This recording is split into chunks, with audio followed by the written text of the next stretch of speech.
Ahojte. Je hlboká noc. So Sarou zaspávame, lebo ráno stávame skoro do školy.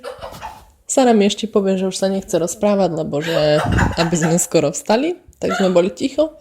A o 5 minút na to si to dievča pozerá svadbu nášho profesora.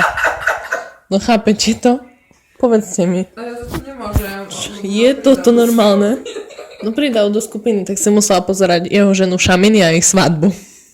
Nemajú pekné dieťa a babe, čiže noviálny. Po taliansky, ale pekná. Pekná je žena nášho profesora, hej. Ak sa volá Šaminy. Šaminy. Šaminy, Dobre, Saska, tak ďalej pozeraj. Ja idem spinkať. Dobrú noc. Nie je to také dlhé. No, iba 40 minút, nie? Taký zostrý. Nie je to len krátky zostrý. Dobre, moja.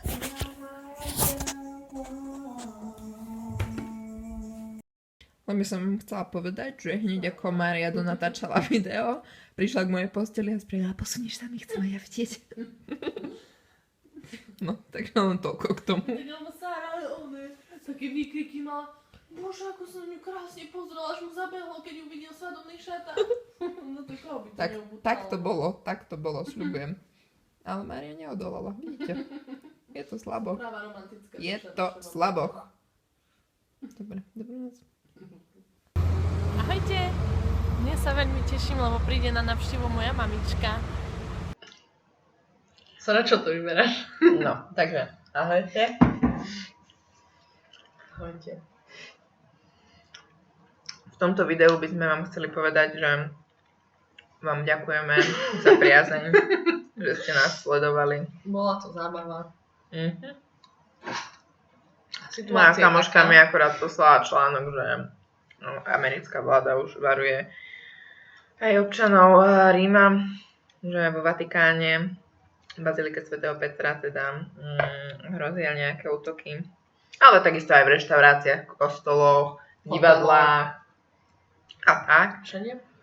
A ráno, keď sme išli do školy, Vlastne na každej stanici. metre boli policajti a vojaci so samopálmi pripravení. No. Takže je to také sranda. zaujímavé, nakoľko každý deň cestujeme metrom niekoľkokrát. Asi začnem premýšľať aj nad autobusmi raňajšími. Mám pocit? Alebo nad pešou, obchádzkou. Alebo pešo do školy. O 5:00. Vlastne už dneska pôjdeme o 5:00 po 5. O 5 chodíme, keď ideme metrom. No. Tak ale nie, srandujeme, nejdeme sa s vami lúčiť, lebo viete, my keď niečo povieme, tak... Tak to platí. Nie. Myslím si, že je tu taká možnosť, že sa môže niečo stať, ale zajtra máme fotožurnalizmus a berieme si ráno foťáky, takže už keď, tak na tom aspoň zbohatneme. Nám sa nestane nič, my sme silné, to by bola príliš jednoduchá smrť. Takže myslím, že minimálne budeme mať ďalšie dobré video. Tak na nás myslíte, už sme si dali toto na nervy. Myslíte na nás. Nech nás ochraňujú všetci. Zo všadiaľ. Budeme vás informovať o situácii. Ale tak zatiaľ je tu akože kľudno, ale ja už som si dneska predstavovala v tom metre dosť akože tragické scenáre, lebo keby ste videli, koľko je v tom metre ľudí, tak akože ešte na hlavnej stanici. Je to dosť také, že no, dosť ľudí by pošlo, keby tam dali nejakú tú nálož. Uvidíme, no. Necháme sa prekvapiť, čo prinesie budúcnosť. Skoro. Ale Slovensko je nudné, takže... Tak iba prechádzajú. Do Ríma. Myslím, že Slováci sú v bezpečí. Ďakujem, aj my prídeme možno. Možno aj skôr ako na Vianoce. Možno aj celé. A ináč neviete náhodou, že či vracajú peniaze z Erasmu. Ak budeme musieť skôr prísť a už ich nebudeme mať. Ti vrajím, že si musíme poistku pozrieť. Ja, čo je proti oným. Aha. Teroristom sme poistili.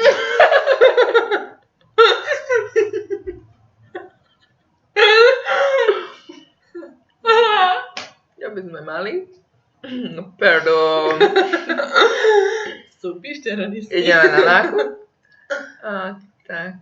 A možno sa ešte ozveme niekedy? Maria, prestaň. Ale nie.